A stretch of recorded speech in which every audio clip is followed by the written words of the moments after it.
Hi, I'm Stephanie Jaworski of JoyBaking.com. Today we're going to make marble cookies, also known as zebra cookies, and this is what they look like. We are combining a chocolate cookie with a vanilla cookie, and the edges of the cookies are slightly crisp and yet the centers are soft and chewy. So the first thing we need to do is to melt some chocolate. You will need 1 ounce, which is 28 grams of unsweetened chocolate, and that is chocolate that has no sugar added to it. It is very bitter. We never eat that on its own. And we want to melt it. Now you can just put it in a heat-proof bowl over a saucepan of simmering water, melt it that way, or I just did it in the microwave. But when you do it in the microwave, be very careful. Just do short bursts, maybe at the beginning 20 seconds, take it out, give it a good stir, put it back in, maybe 5-10 seconds, because you don't want to burn your chocolate.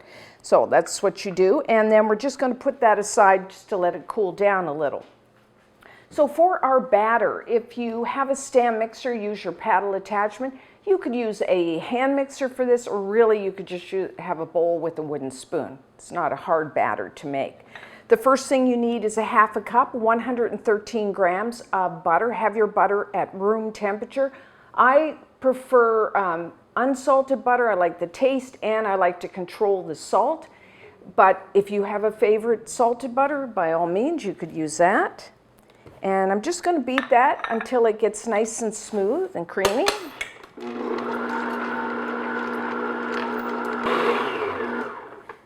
Okay. And whenever you're making a batter, periodically scrape down the sides and the bottom of your bowl to make sure everything gets mixed together. And next, we're going to add 3/4 of a cup, which is 150 grams of granulated white sugar. And then for flavoring, because we are a vanilla cookie, I'm going to add 1 teaspoon, 4 grams of pure vanilla extract. And I'm just going to beat this on medium-high speed just until everything gets mixed together and we get a little bit of air in the batter. So I'd say, a couple minutes.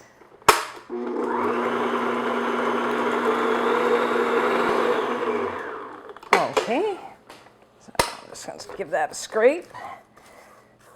And then we're going to add 1 large egg. Have your egg at room temperature. A large egg is about 55 grams. And I'm just going to beat that in.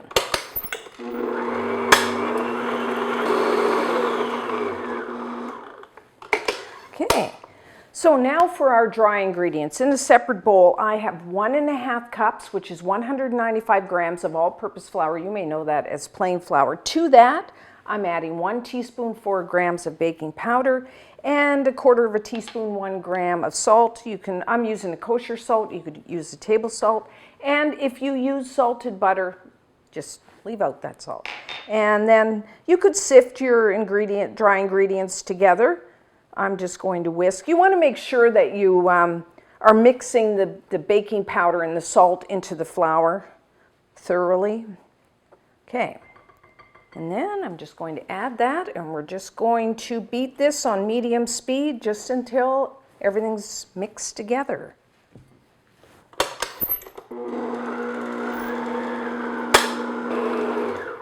Okay, so that's our vanilla batter. So what we're going to do is remove half of the batter. If you have a scale, that's perfect. You will remove 260 grams. If you don't have a scale, then what I would do is take out all the batter, put it on your counter, and then kind of eyeball half of the batter. But since I have a scale, I do recommend you get a scale. So 260 grams.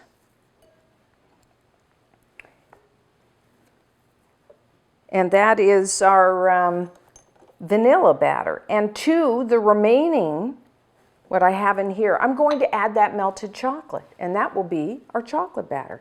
So really, it's not a difficult cookie. It's not like you have to make a chocolate batter and then a vanilla batter, separate bowls and all that.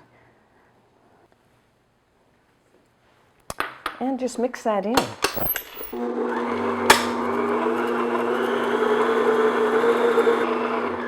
Okay, so that is our chocolate batter.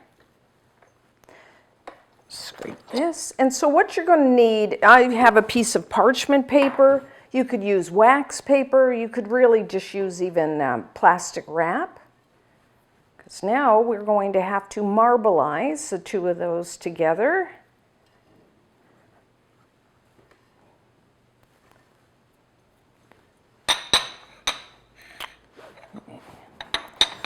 So what I'm going to do is take the vanilla batter and just kind of put in log shape, like so, maybe, I don't know, 6 inches, 7 inches, something like that. Just, I mean, you don't have to be exact here. And then I'm going to take my chocolate and put it right next to it.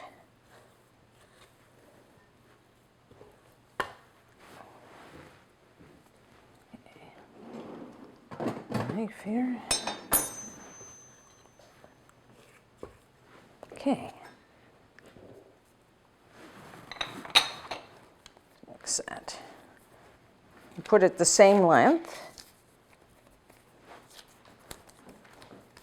Doesn't have to be really exact. So you start like that. And then we're just going to kind of knead them together until you get it marbleized. So you can, you have one of these scrapers. It's kind of a handy tool to have. So I'm just kind of,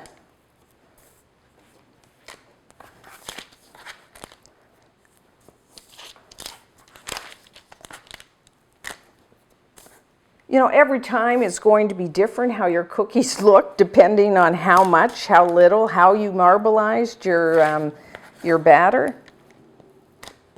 I kind of like that.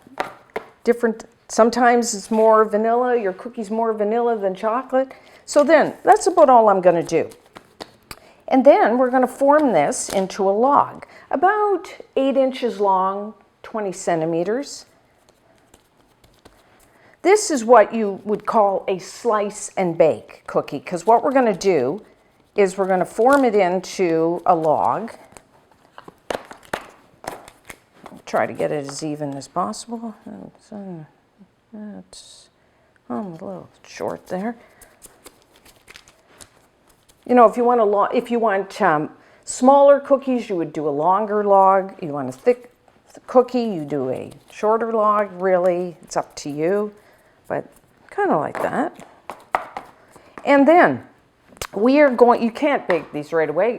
We have to firm this log up. That will take 3-4 hours. I usually do it overnight. But what's great, you can leave this log unbaked in the refrigerator 3 to 4 days, or you can freeze it, which is what I usually do. So this is a great do-ahead cookie. You just freeze it.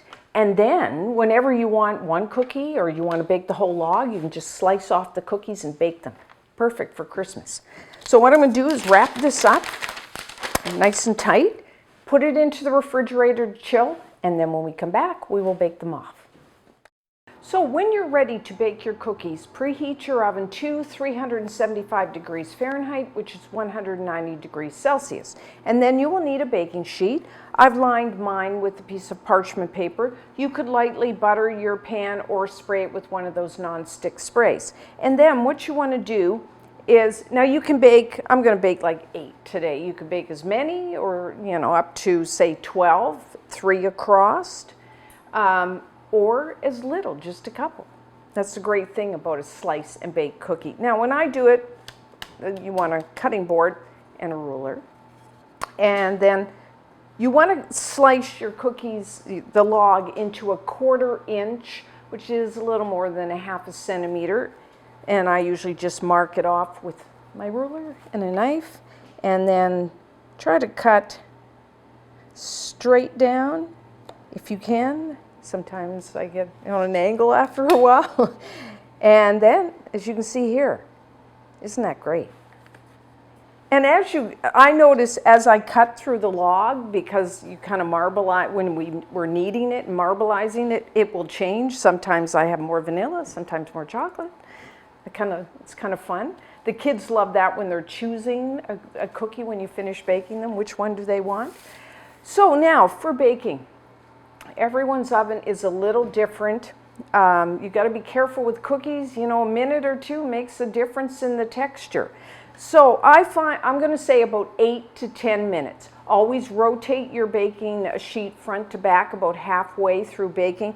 What you're looking for is the edges of the cookies will be set, a little firm, and they're just, I mean, barely starting to brown, but the centers are still a little soft. So sometimes if it's a cookie, you might want to bake like a couple off to try to get your baking time down, but I'm going to say between 8 and 10 minutes.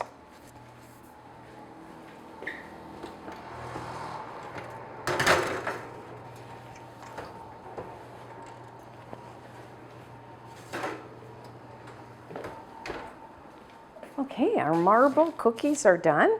So put your baking pan on a wire rack. So I don't know whether you can see on camera here, but the edges are just a little brown.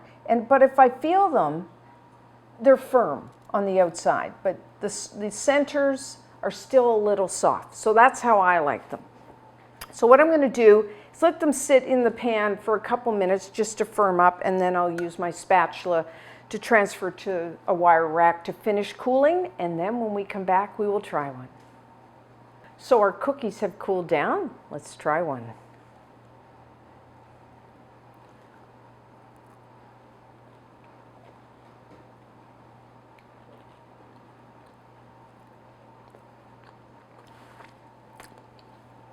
Like I said, the outside is just a little crisp, yet inside the centers are soft and chewy.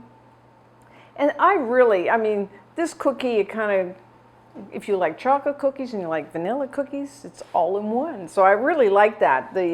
And using the unsweetened chocolate really gives a pronounced chocolate flavor, which contrasts so nicely to the vanilla.